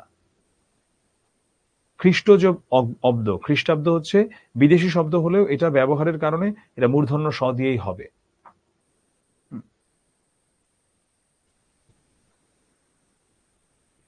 আচ্ছা, ঠিক আছে। তাহলে আমরা ক্লাসটা আজকে শেষ করে দিচ্ছি এখানেই। আমি বেশ অনেকগুলো প্রশ্ন চেষ্টা করলাম অ্যাড্রেস করতে। এরপরেও যদি কেউ প্রশ্ন মিস করে থাকো, কোনো চিন্তা নেই, তোমরা গ্রুপে করবা, ওই প্রশ্নের উত্তর দিয়ে দিব আমি কিংবা বাংলা ডিপার্টমেন্টের অন্য যে কেউ। আর তোমাদের জন্য অনেক শুভকামনা থাকলো সামনের দিনগুলোতে। শিখবো জিতবোতে আজকের ক্লাসটা ভালো লাগলে পোস্ট করো। আর শিখর সঙ্গে তো নিয়মিত থাকবা ইনশাল্লাহ, অফকোর্স থাকবা। আর গ্রুপে কিন্তু আমিও আছি, যে কোনো প্রশ্নের প্রয়োজন পড়লে, প্রশ্নের উত্তরের প্রয়োজন পড়লে আমি আছি, চেষ্টা করবো সেটা প্রশ্নটা মানে উত্তর দেওয়ার। ভালো কথা, তোমরা অবশ্যই এই ক্লাস শেষে এখন তোমরা আবার এই পুরো নোটটা গুছিয়ে লিখবা যতটুকু নোট নিয়েছো, এবং বইয়ে এই পুরো চ্যাপ্টারটা আবার একটাবার পড়ে নিবা মাসি পিসি।